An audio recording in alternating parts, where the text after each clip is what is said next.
Assalamualaikum everyone.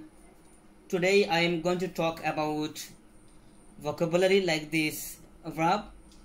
So whenever you talk to English before anyone, so you have to learn vocabulary like this verb.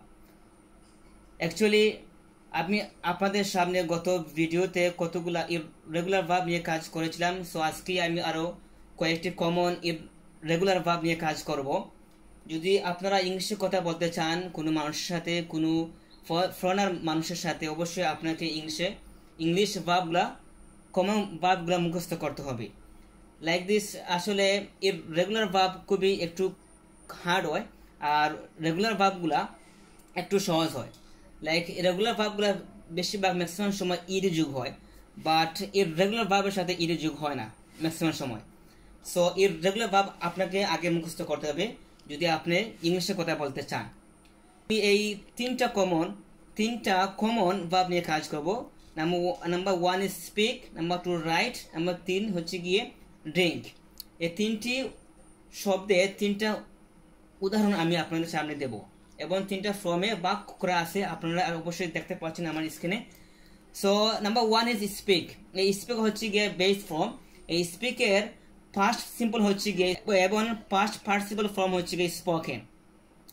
Speak, spoke, spoken. এখন আমি যদি speak সম্পর্কে একটি উদাহরণ দিই, তাহলে আমি বলতে পারি I speak English everyday. I speak English everyday. Number 2 হচ্ছে গিয়ে স্পোক। আমি যদি স্পোক দিয়ে একটি উদাহরণ দিই, তাহলে আমাকে বলতে হবে she spoke English very politely. He spoke English very politely, অর্থাৎ সে ইংরেজিতে খুবই সুন্দরভাবে কথা বলেছিল। আই স্পিক যদি আমি বলি আই স্পিক ইংলিশ এভরিডে, আমি প্রতিদিন ইংলিশে কথা বলি, মানে সবসময়। আর যদি আমি বলতে হতো, তাহলে অবশ্যই আমাকে স্পোক ইউজ করতে হবে। আর যদি আমি জাস্ট কোনো কিছু বলি, তাহলে আমাকে অবশ্যই স্পোকেন বলতে হবে। লাইক দিস, আমি যদি বলি he has spoken the truth, he has spoken the truth, অথবা আমি বলতে পারি I have spoken the truth, মানে এইমাত্র আমি কথাটি বলেছি, মানে আমি সত্য কথা বলেছি, মানে এইমাত্র। ওকে, অলরাইট। নাম্বার 2 হচ্ছে রাইট। রাইট শব্দের অর্থ হচ্ছে সবাই জানে লেখা। আমি যদি রাইট হচ্ছে গিয়ে বেস ফর্ম, এবং রাইটের পাস্ট সিম্পল ফর্ম হচ্ছে গিয়ে রোট, এবং পাস্ট পার্টিসিপল ফর্ম হচ্ছে গিয়ে রাইটেন। এখন আমি আপনাদের সামনে উদাহরণ দেব রাইটের। আমি যদি বলি বেস ফর্ম দিয়ে রাইট দিয়ে, তাহলে আমি বলতে পারি আই রাইট স্টোরিজ। এখন যদি আমি বলি পাস্ট সিম্পল দিয়ে বলি, তাহলে আমি বলবো হি রোট এ লেটার, অর্থাৎ সে আমাকে একটি পত্র লিখেছিল।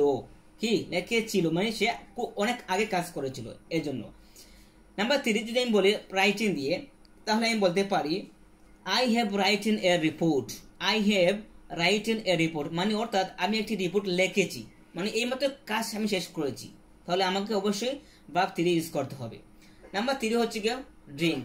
ড্রিঙ্ক শব্দ অর্থ হচ্ছে সবাই জানে পান করা, সবাই জানে, বাট এটা ইউজ কিভাবে করতে হয় ফার্স্ট থেকে ড্রিঙ্ক শব্দ অর্থ হচ্ছে গিয়ে পান করা।